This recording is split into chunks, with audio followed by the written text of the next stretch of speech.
Good evening, folks. Welcome to another episode of Hey to Be Grilling. Now, we're here on the Grilling Shack today in large part thanks to Barton's of Paragould, Build It Better.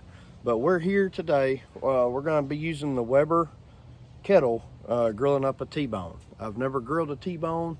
I'm excited. It's very similar to that porterhouse we did a little while back, but at the same time, a little different. So let's get started. Now, the first thing we're going to do, and it's regardless of the cut of steak, we're gonna set it out at room temperature for 30 minutes at least. Now folks, I'm super excited about this steak here, and I'm gonna tell you why. Our son is autistic, and he has a very select menu or meals that he likes to eat. And as of late, he's been wanting to try new things. So this time he actually told me he wants to try steak. So I'm super excited about this. A little bit of pressure, so we're gonna see if we can get it done up right for him. All right, so for these steaks, for both of them, we're only using 2 ingredients. We're gonna pour a little bit of olive oil onto each steak. Pour a little more onto that one because it's bigger. All right, then we're gonna take our brush and just brush this in, make sure you're getting the sides. And then we're gonna come in with some holy garlic. Now this is made by Fire and Smoke, sold there at Walmart. This is pretty much salt, pepper, garlic. I think there's some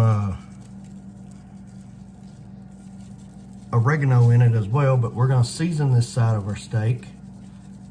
I'm going to season ours a little heavier. I don't want to do too much seasoning on Claims, being how it's first time eating steak.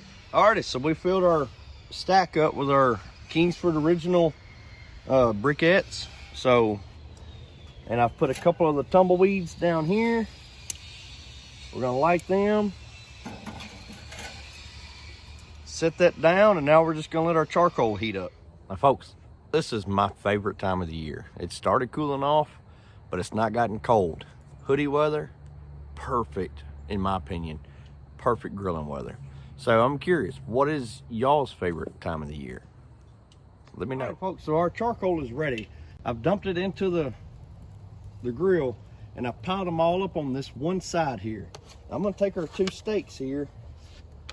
I'm gonna set them kind of over here for the time being.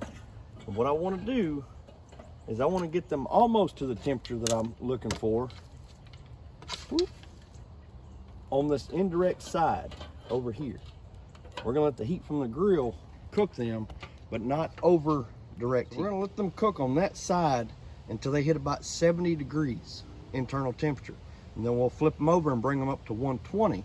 But now once they hit 120, we will move them from the indirect side directly over the heat to sear them to bring it up to 130. If you notice here, I got my vents all the way open. Same with the vents on the bottom. We got them all the way open to maximize the airflow, to keep those coals as hot as I can get them. This is not gonna be a long cook, so we want it immediate heat. All right, so we've hit the number I was looking for. Remove the lid. Flip these steaks over, trying to keep them down here on this indirect side.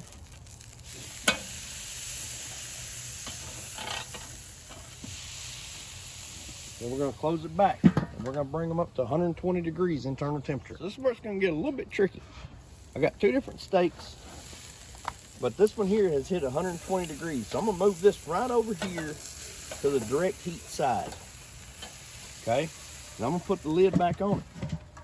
Now, that one there, I'm gonna keep it there until I hit 125, and then I'm gonna flip it over. Alrighty, so we hit 130 on this one. So I'm gonna pull it off the grill, set it right here, and we just hit 120 on this one here. So I'm gonna put it on the direct heat. All right, so now we have hit 130 degrees on Claims steak on the indirect side, right? So now I'm gonna bring his over here and let it be on the direct side till I hit 135. Being his first steak, I didn't want to cook it to a medium rare. I want to take it more to a medium. All right, folks, so right here, we're cutting into this for the first time together. And look at the juice in that steak.